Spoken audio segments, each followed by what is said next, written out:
So we have green, multicolored lands left. So let's keep going. I'm getting a sore throat from this, but I really wanted to do this. I've been looking forward to this all weekend, so I'm glad I get to do it. Right. So, Armored Kincaller. A 3-mana 3/3. When it enters the battlefield, you may reveal a dinosaur card from your hand. If you do, or if you control another dinosaur, you gain 3 life. This is pretty good. A 3-mana 3/3 that heals you for 3. I like this. I think this card's really nice. Yeah, I think this card's good. Especially if you're going dinosaurs.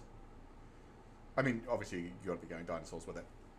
But if there's enough dinosaurs to make this really, like, enough early dinosaurs, so, like, you don't necessarily have to reveal stuff from your hand and you can just play this and heal. This is a good way to keep yourself alive and also just, you know, have an extra 3/3. This card's really good. This card is a good card. Basking Capybara. 2 mana for a 1/3 with Descend 4. It is a 4/3 as long as there are 4 or more permanent cards in your graveyard. I mean, it's fine. Again, it's a 1/3 for 2, so it's very average. But if you do get the Descend going, it's a 4/3 and it's a bit more of a beta, but you're probably not getting that until like turn 4 or 5, so it's probably not worth it. But I mean, it can always trade up on the block. I'll give it an eh. Bedrock Tortoise. Okay. 4 mana for a 0/6. As long as it's your turn, creatures you control have hexproof. That's really good.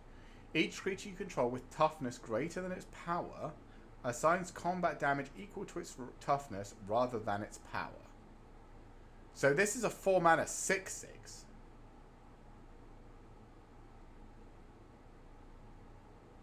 Wow. This card is insane, right? A 4 mana 6/6 that gives your entire board hexproof on your turn?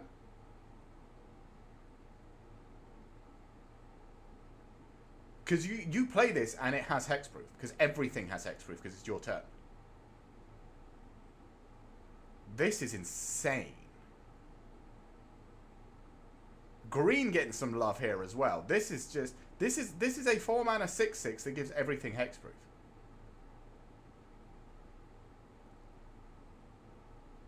And if your things have more toughness than they do attack, they just crunch even harder. This is really, really fucking good. This is, you know, first pick again with the like first 3 gods we saw in this. This is on the big dragon thing and all that. This is first pick. First pick, you see this card and go, yeah, I'll have that. This is that good.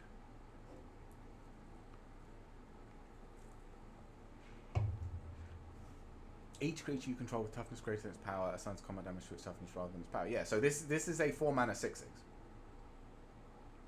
Fuck me, that's good. That is a good card. Cavern Stomper. 6 mana 7/7. Yes.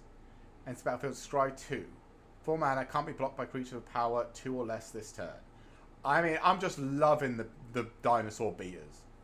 Again, this you probably only want 1 of, but it's a 6 mana 7/7. Nothing else is fighting this thing. Not that we've seen so far. Not in other colours. Like, they're just not. The only thing that had 7 power was a 6 mana 7/6 in red that is also a dinosaur. Like, nothing in white beats this. Nothing in blue beats this. Nothing in nothing in black beats this, apart from, you know, destroy spells. No, that was even a 6/6 flyer. Yeah, this thing is bonkers. Well, it's not bonkers, it's just, you know, average. But it's bigger than everything your opponent is going to have by turn 6, unless they are also running green. You want big boys. Green's doing big boys this set. And the scry is fine. Yeah, it's not bonkers. It's just, you know, this is the biggest card we've seen so far. Which is fine. It's like that's what I want in my green cards. And also can be blocked by powers. Like if you get to playing this card against white, they're just screwed. So Merfolk is also in green. I was saying about that in blue because we didn't see really many Merfolks, but at least Merfolk do also have green. Senate Scout, 1 mana for a 1/1 that when it enters the battlefield it explores. It's a good card. Great card. It's 1 mana 2/2 sometimes. If not, it's a 1 mana that draws a land. It's great. Good card. Yep. Pick it whenever you see it. Good card. If you're in green at least, or if you want to be in green. Kotai Scavenger, 3 mana for a 3/2. When it enters the battlefield, 4 more permanent cards in your graveyard. Return type permanent card from your graveyard to your hand. This is good. 3 mana 3/2 is perfectly fine. And if you have the Descend 4, you just get something back. So in the late game, this is just, 3 mana, play a blocker, and return a big thing from your graveyard to your hand. This is good. I like this card. Yeah, this is a definite high value card. What? Colossodactyl. A 4 mana, 4/5 with reach and trample. Yes, we take those. I'm loving green so far, by the way. Green is just big boys that hurt you. I like this. That's a good card. Cosmium Confluence. 5 mana. Choose 3. You may choose the sewing mode more than once. Search your library. No. Caves. No, caves are bad. Caves are bad. All caves suck. Disturbed. Let's go back and read that. Search your library for a cave card. Put it into the battlefield. Tap and shuffle. Put 3+1/+1 counts on a cave you control. It becomes a 0/0 elemental creature. Destroy target enchantment. Again, there's no way you can guarantee having enough caves. Disturbed Slumber. If you have enough caves, and you already have like a cave on the field, and you play this, and you get 2 caves, and then you make 2 caves into 2 3/3s, sure, fine. It's 5 mana for 6 power, whatever. Caves still suck. Just because this is the best cave card doesn't change the fact that caves still suck. Hey, thank you for the follow. Alona. How you doing? I'm doing good. I'm still just looking through these Lost Cabin of Ixalan cards. Right. Disturbed Slumber. How about you? How are you doing today anyway? Sorry. Disturbed Slumber. 2 mana until end of turn. Target land you can... I don't care about these cards. These cards are always very similar. Again. I mean, it is instant speed. A 4/4 with reach.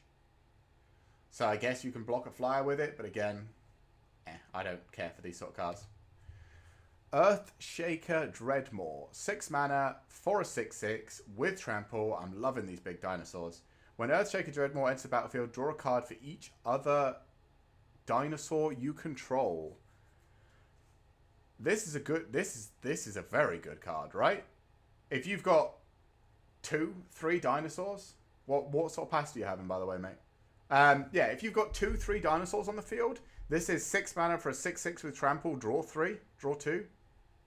Even, I mean, it's a 6 mana 6/6 draw 1 when it enters by itself.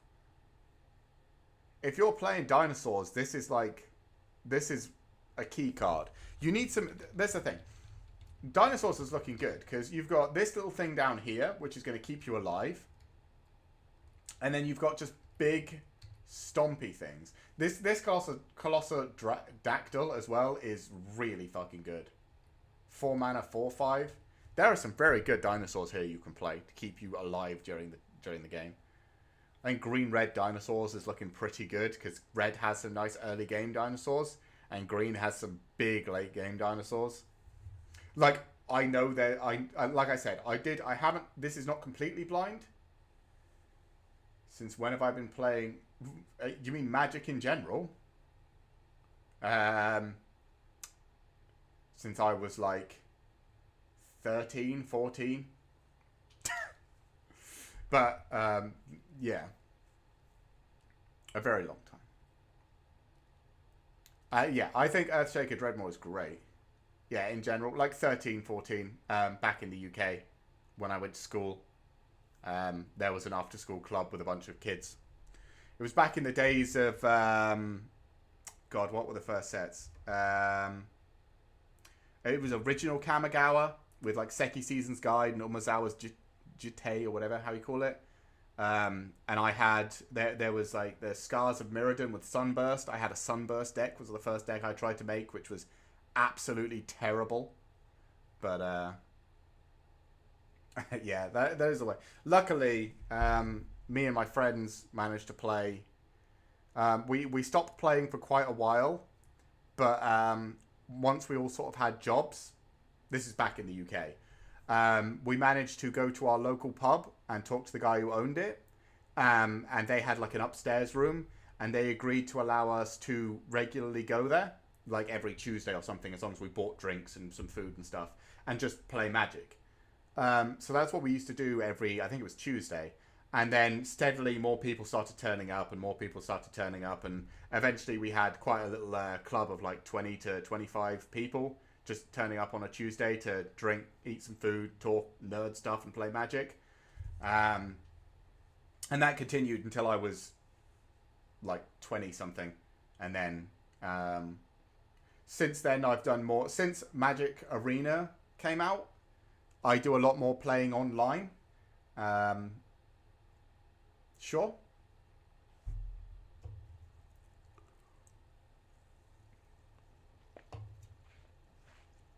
What's up?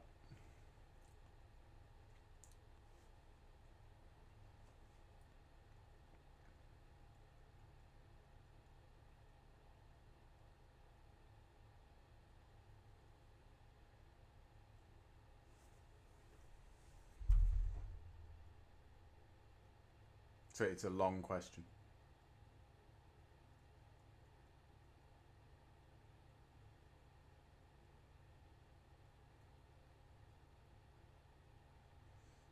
Right, while I'm waiting for you to type the question out. Earthshaker Dreadmore, very good. Let's move on. Explorer's Cache. 2 mana for an artifact. When it enters the Explorer's Cache enters the battlefield with 2 +1/+1 counters on it. Okay. Whenever a creature you control with a +1/+1 counter on it dies, put a +1/+1 counter on Explorer's Cache. You can tap, move a +1/+1 counter onto target creature. This is good. This is really good in Limited, right? I think this is really good.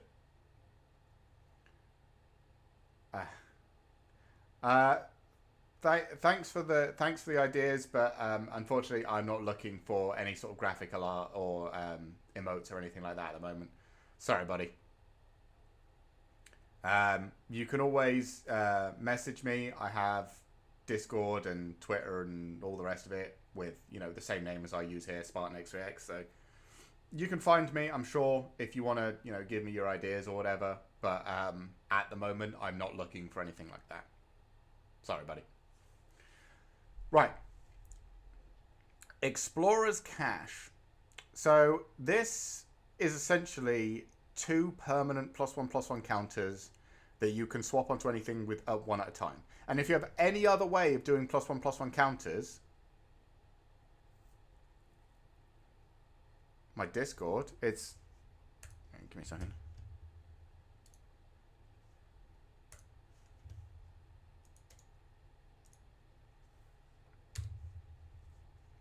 Hey, like I said, it's literally me. Yeah. So, anyway. I think this is good because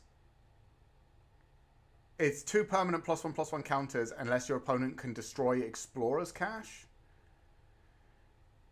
Which, if they can't, you could just keep putting them on things as long as you don't. Because if you put both on the same creature and then it dies, you only get 1 back, right? Whenever a creature you control with a +1/+1 counter on it dies, put a +1/+1 counter on Explorer's Cache. So you can only really move them 1 at a time. But, I mean, having just +1/+1 to put on something is very useful. I think this is good. I think I'd pick this if I had the chance. I think this is good.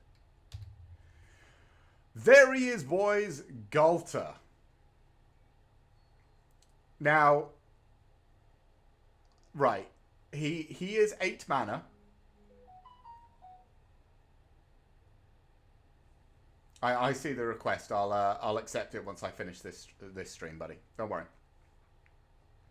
Yeah, he is 8 mana, and he does have no protection.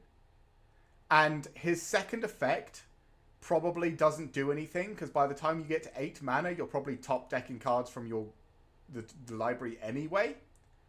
However, he is a 12/12 with trample. There is nothing that is getting underneath that and surviving. And you're probably still doing at least 5 to 7 damage over the top of anything your opponent does throw underneath it anyway. So, while I don't think the actual secondary effect is useful, because by the time you're playing Galta, it's kind of a null and void point that you're not going to have any cards in hand anyway. Just a 12/12 with trample is going to step on your opponent's face and murder them. So I think this card is another, if you see it, you must pick it, because it is so massive that it will just crush your opponent into dust. So yeah, big fan of Galta. I like me my big green boys that stomp, and this is the big greenest stompiest boy in the set from what I can tell. Glimpse the Core. 2 mana, sorcery speed, search your library for a basic forest card, put it onto the battlefield tapped, return target, you don't care about caves. This is good. 2 mana ramp, onto the battlefield, not just into your hand. This is good. I like this. Especially with green having massive dinosaurs. I think this card is very good. It's uncommon, so you're probably not running more than one of them. But I think if you see it, you probably take it because it's cheap. Ramp. And I mean, if the caves are good, I still have no idea what the caves do. We haven't got around that far yet. But if the caves are good, and if you do manage to have a cave and you want the cave back from your graveyard, you can, in the late game, you can always just get a cave. I think this card is good. You probably only run like 1, but I think you at least run 1. Glow Cap Lantern. 1 mana for an artifact equipment. Equipped creature has, you may look at the top card of your library at any time, and whenever this creature attacks, it explores. Again, I'd say this is good. Gives you a bit more information. Lets you sort of, know whether you want to get rid of the card on top. Or... because with this, it's not, attack and maybe your creature gets +1/+1 or you get a land. This is attack and you probably get to choose. Because if you need the +1/+1 counter to trade up or to go over, then you're not attacking unless you know you've got it on there. But because you can reveal the top card of your library, or because you can look at the top card of your library at any time, you know what it is. But I think this card is very good. I think this is a very good 1 mana artifact. I would definitely be playing this. Growing Whites of Itlamok. I like this card. It's not great. I like this card.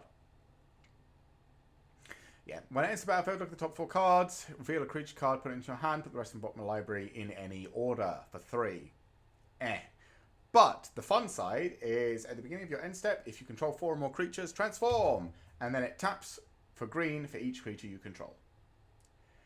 I think if you get this flipped and you're playing big green dinosaurs, you probably just win.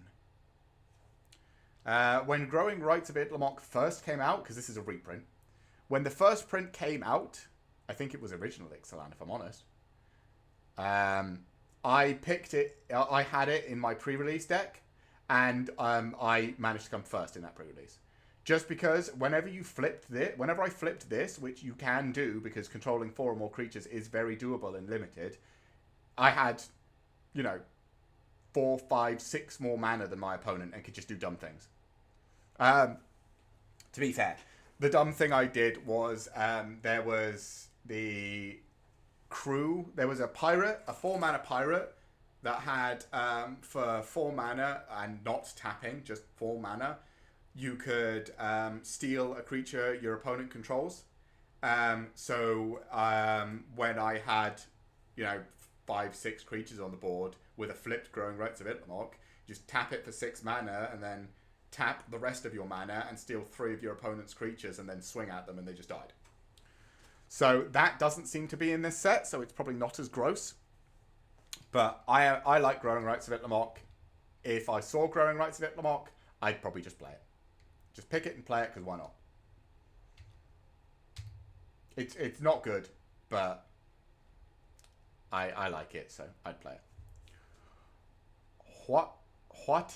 Whatley? Oh, it's Whatley. Poet of Unity. Right. 3 mana for a 2/3. When it enters the battlefield, search your library for a basic land, reveal it, and put it into your hand. Then shuffle. Okay, not bad. I mean, it's got okay stats and it fetches a land. That's fine. For 5, and that is you are playing either red or white or both alongside your green. But she searches for a land, so you probably have that anyway, because you're hopefully not running, like, you probably don't keep a hand that's just mono green with her in it, but sure. Exile Whatley, then return it to the battlefield transformed under your own control sorcery speed. As Roar of the 5th People. Okay. So you first create a 3/3 green dinosaur creature token. Oh, create 2. So you create 6 power. So it's 5 mana to flip her, and you create 6 powers worth of dinosaur tokens. Cool. Roar of the 5th People gains creatures you control have tap, add red, white, or green. Sure. 3. Search your library for a dinosaur card, reveal it, and put it into your hand, then shuffle. So that's any dinosaur you want, which is good. And 4. Dinosaurs you control gain double strike and trample until, so that just probably lethals your opponent. So this card is fantastic. Comes down on turn 3. Your opponent has to kill it by turn 5. Because if they don't, you immediately get 6 power.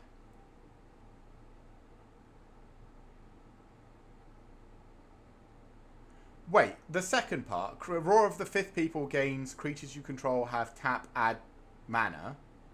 Does that stay? Because it gains that effect. That's not the saga. It gains that effect permanently, right? Which means on the third one, you can search your library for something that at least costs 7, because you had 5 mana to flip the Roar of the 5th People. And assuming you still have the 2 dinosaurs left, and they can tap for mana now because Roar of the 5th has that effect permanently, you can play a 7 mana dinosaur on the third. And then on the 4th, all of your dinosaurs, so the 2 3/3s and whatever 7 mana dino you played, gains double strike and trample until end of turn. Which just lethals your opponent in the face. That's really fucking good. This card is really fucking good. Right? Yeah. This is first pick worthy. First pick, build your deck around it. Even if you see it later on and you're only like you're currently in red and white, I think you pick it and just start splashing green for it. I think it's that good. Because you only need a few choice dinosaurs to make it work. Well, you need one choice dinosaur. The dinosaur you're going to search your library for. This card is great. This card is fantastic. Whatley's Final Strike. 3 mana for an instant type creature you control gets +1/+0 until end of turn. Deals damage equals... Okay, so it's a fight effect. It's good, yeah. You run this. I mean, it deals damage. It's not even a fight effect. It just deals damage. This is better. So, yeah, this is great. Fantastic. Always want to see a couple of these in green. Hulking Raptor. What our background is based on. This is a 4 mana, 5/3, with Ward 2 at the beginning of your pre-combat main phase, add double green. Fucking yes. This is what I like to see. This is my big green boys getting big green Power. So, on turn 4, you play this as a 5-3 with Ward 2, and if your opponent doesn't do anything about it, next turn, if you still only have the 4 mana, if you don't have another land, you still have 6 mana on your main phase. If you play a land, you have 7.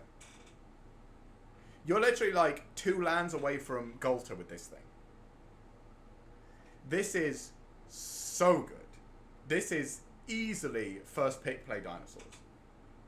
Because it just ramps. It just ramps you so hard.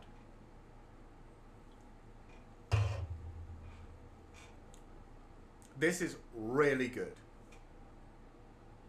And I love it because it's big screen green stompy. I mean, it's a 5-3. This is nothing to sniff at. You play this on turn 4, it blocks anything. And if it starts swinging, your opponent needs to put stuff in the way or it's just going to eat through your opponent. This is a good card. This is great. It's just, it's hard. The only thing that kills it on turn 4, if your opponent has gone second, is turn 4 after you, is the black spell that makes them hurt themselves for 3. Because that's the only... Well, no, actually. I'm lying. There's a couple of white things that can get it as well. And a braid. Okay. I'll be quiet. There's a bunch of stuff that hits it. But still, this thing is good. Yes. You see this card, you pick this card. This card is great. I fucking love green in this set. In the presence of ages. Okay? Or aegis. Not ages. No, it's ages. 3 mana for an instant spell. Reveal the top 4 cards of your library. You may put a creature card and or a land card from among them into your hand. Put the rest into your graveyard. See, with cards like this, every time I see them, I think I'd just rather have the creature. This does get a creature and a land. Or a land. I'd still prefer to just have the creature. I don't like cards like this very much. Intrepid Paleontologist. Okay. It's a rare. 2 mana. Tap. Add 1 mana of any color. Wow. Fuck me. Okay. Yeah, that's good. This is a very good card. 2 exile target card from a graveyard. You may cast dinosaur creature spells from among cards you own exiled with Intrepid Paleontologist. If you cast a spell this way, that creature enters the battlefield with a finality counter on it. This is great. This is incredible. This is ramp that brings dinosaurs back from the dead once more, and your dinosaurs are what your deck is going to be built around. This is great. This is gross. This is disgusting. This is fantastic, unless your opponent has a way to immediately deal with it. Yeah, this is powerful. Because it's just value. Like, you usually with big green stuff, you're just relying on the fact that you have big green stuff. But this lets you, use your graveyard for extra value to just keep bringing the big green stuff back. And even if they have finality counters on them, they're still going to fucking smash your opponent in the face. It probably was a struggle to kill it the first time round. This is a great card. Ixalan's Lawkeeper. 1 mana, 1/1. Add 1 mana of any color. Spend this mana only to cast dinosaur spells or activate the ability of a dinosaur source. If you're playing dinosaurs, you are picking as many of these as you can possibly cram into your deck. You want these and dinosaurs, and then you want to play these into dinosaurs. That's it. These cards are outstanding if you're playing dinosaurs. Jade Seedstones. 4 mana. When it enters the battlefield, distribute 3 +1/+1 counters among 1, 2, or 3 target creatures you control. That's decent mana value. Craft with a creature, which could be from your graveyards, that's fine, for 7. What are we getting for 7? A 7/7, when it enters the battlefield, you gain life equal to the mana value of the exiled cards used to craft it. This is great. This is fantastic. This is what you want. The only time this card is bad is when you don't have any creatures to put the +1/+1 counters on. And if you don't have any creatures by turn 4, you're probably just dying anyway. This is fantastic. This is make a number of dudes bigger or 1 dude massive, and then later on make me a 7/7 and heal for a bunch. because you've probably been zerged down because you're playing giant dinosaurs. This is great. Big fan of the green cards in this set. Jade Light Splunker. Oh, it's another merfolk. Is this something we had? No, I don't think so. 1 mana and X. When it enters the battlefield, it explores X times. This is obviously incredible, right? Because it's a, I mean, you're not playing it as a 1 mana 1/1, but I mean, turn 2, 3, you just want the explores. This just does it, and there's a chance this thing just gets really big. This is very good. This is a very, like, you get this on like turn 10 with like 8 mana or something on the field. This thing's fucking enormous. Or you go through your entire fucking deck. This is a very good card. This is a very good card. You probably first pick this sort of card. Calsum's Stone Tree. Okay. 3 mana for an artifact. When it enters the battlefield, look at the top 6 cards of your library. Put a land card from one of them onto the battlefield tapped. Okay, so straight into the battlefield. Put the rest of them up in your library. 3 mana ramp, which is fine, about average. Craft with a cave. Cave cards are bad. We hate cave cards. Into a 5/5 with no text.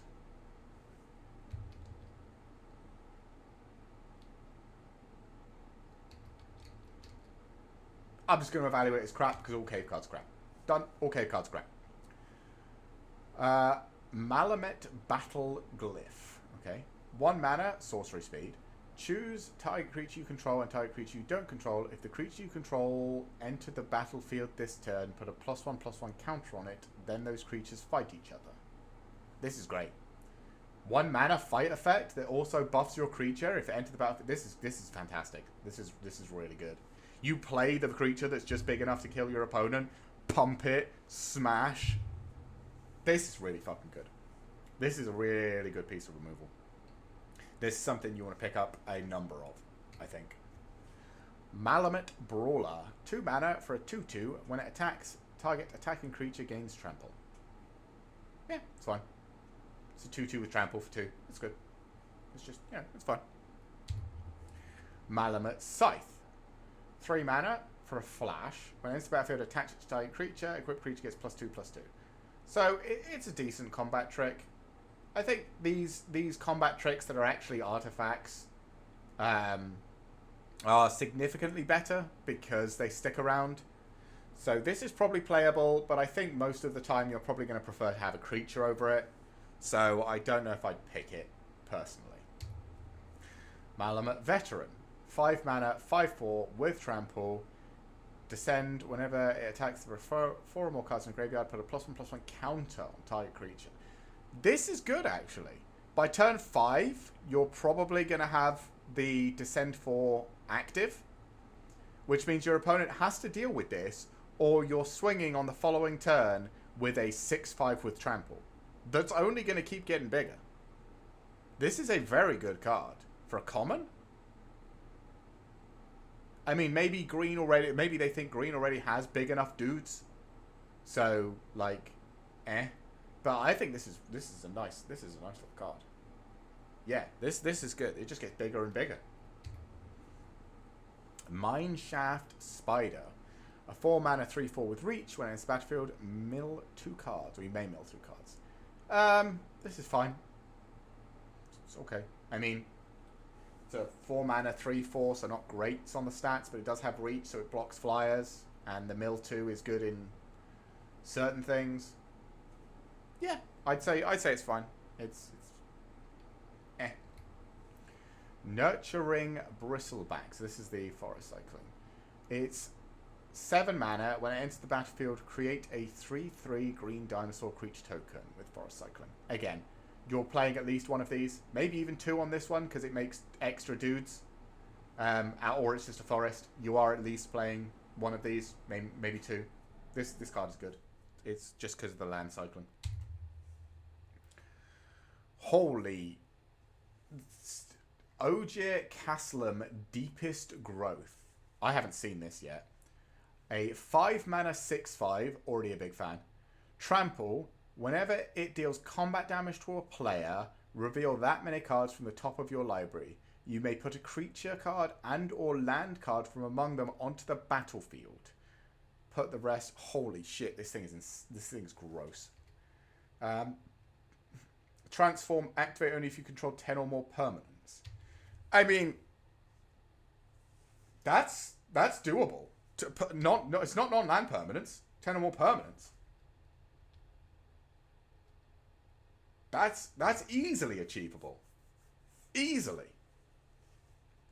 So this is a 6/5 with trample that every time it deals combat damage, you just get cards from the top of your library. This is nuts. This is absolutely disgusting. This in limited is, you see this, you go, cool, I know what I'm playing. This is absolutely disgusting. Unless your opponent has a blocker bigger than this,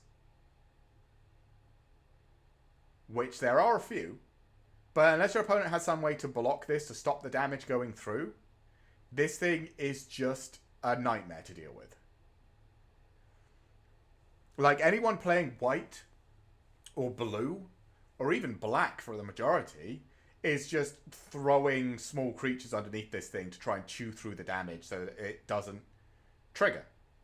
And then it dies, and as long as you have 10 lands, you just bring it back.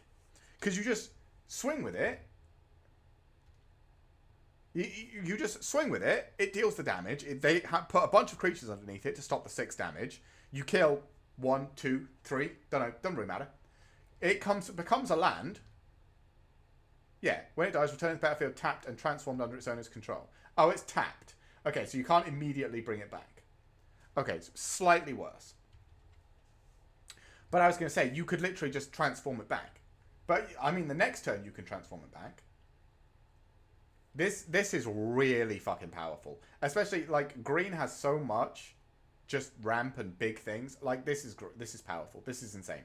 This is one of the, again, another, you see this card, you pick this card. 10 out of 10.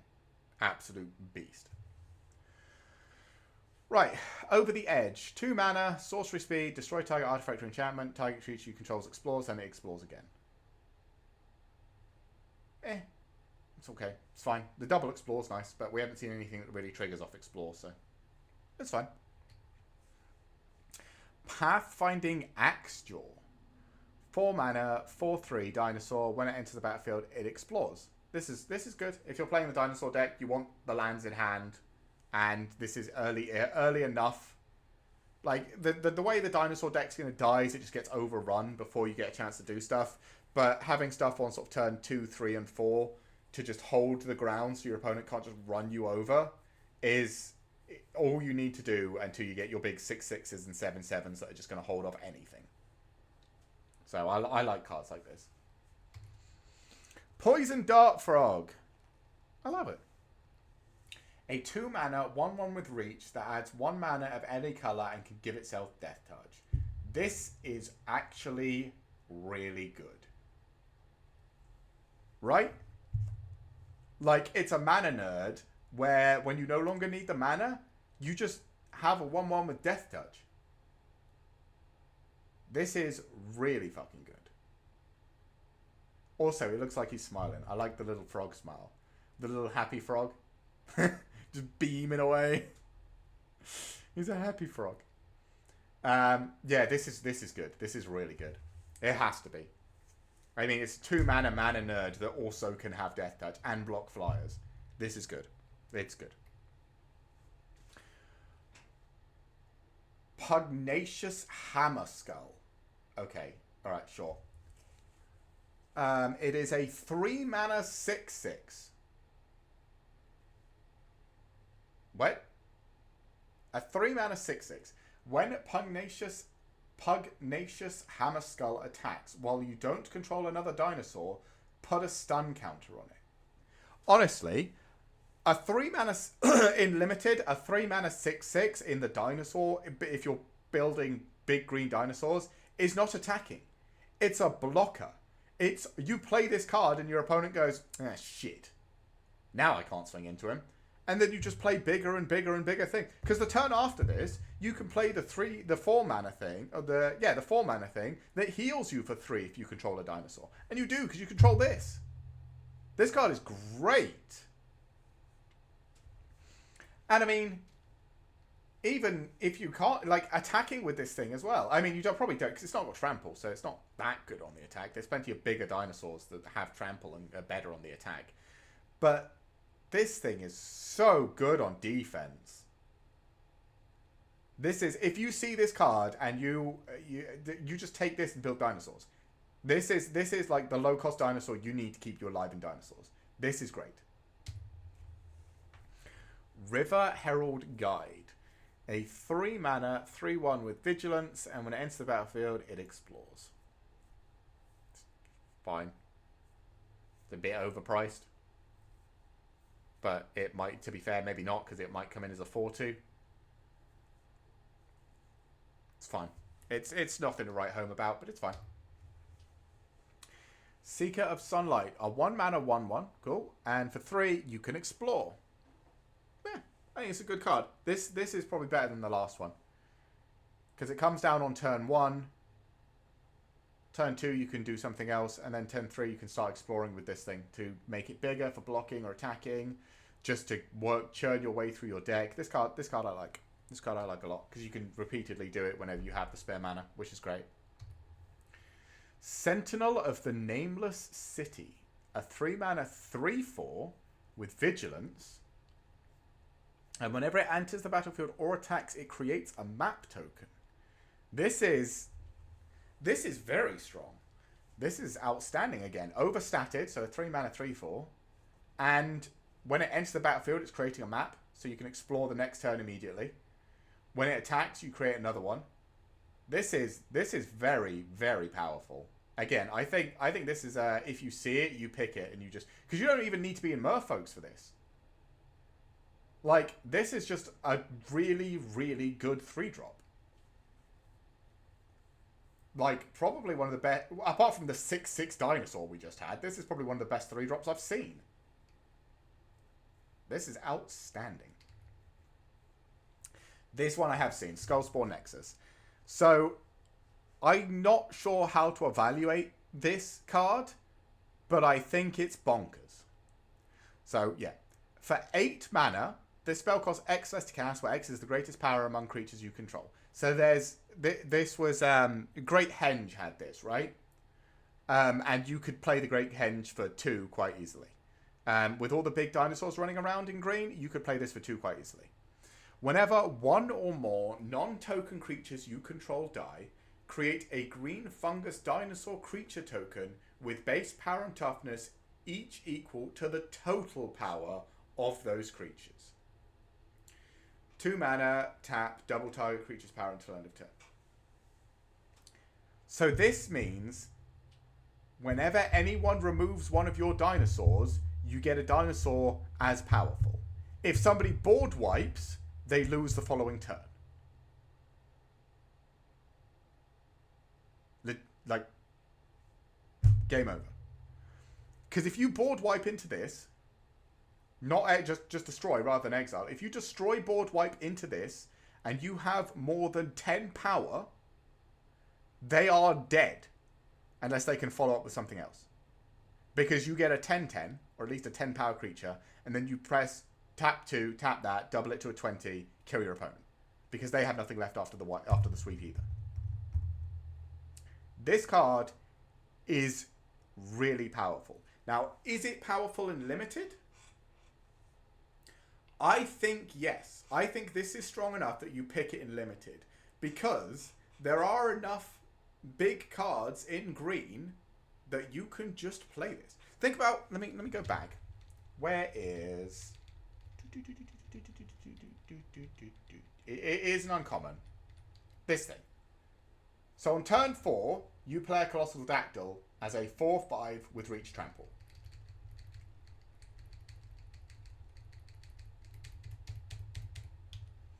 This costs 4. The following turn, you can play this. And then if they kill your Colossal Draco, guess what? You still have a 4/5. that you could double to an 8/5. Like, this card is very good. In limited, in standard, in anything. This is a damn good card, I think. I mean, again, like, what was it? What was I saying? The Great Henge was good in limited because you could get it cheap. Usually things that cost 8 aren't great. Things that cost 8 or more aren't great in limited unless they're like game-winning creatures or whatever. But this thing doesn't cost 8. This thing costs 6, 4, 2. It's very unlikely this thing you have to pay for 8.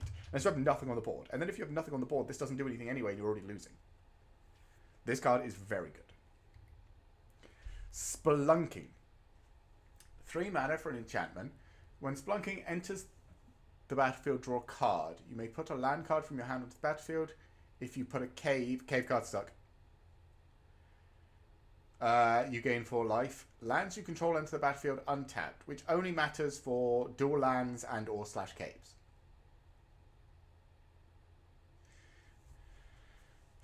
So, it draws a card, it lets you put an extra land onto the battlefield, and if it's a cave, you draw... Yeah, I'm going to say cave cards suck. This card sucks because of caves.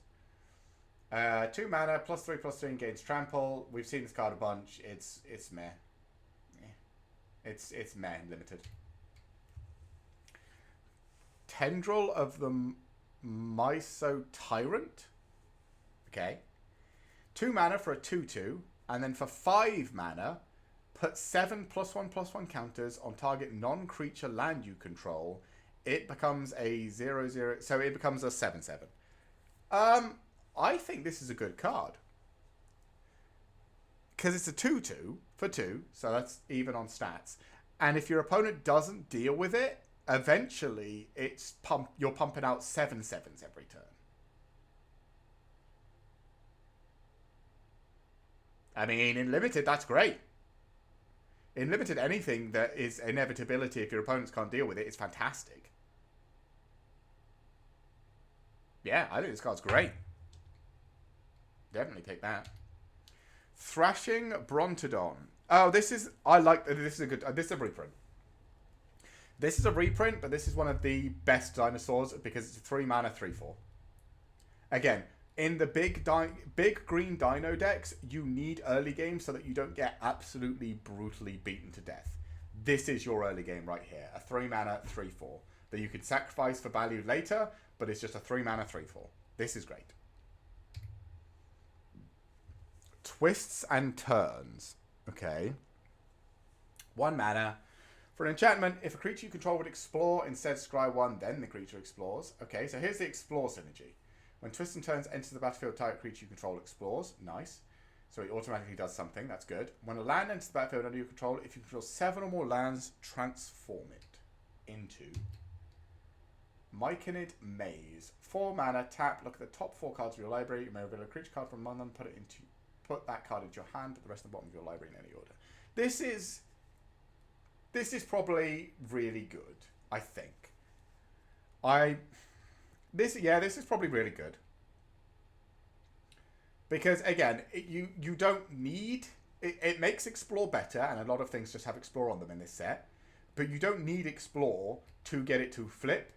And once it's flipped, it's just a good draw engine or value to, like, reveal, look at the top cards and get a creature engine sort of thing. It's just a good value engine. It's good.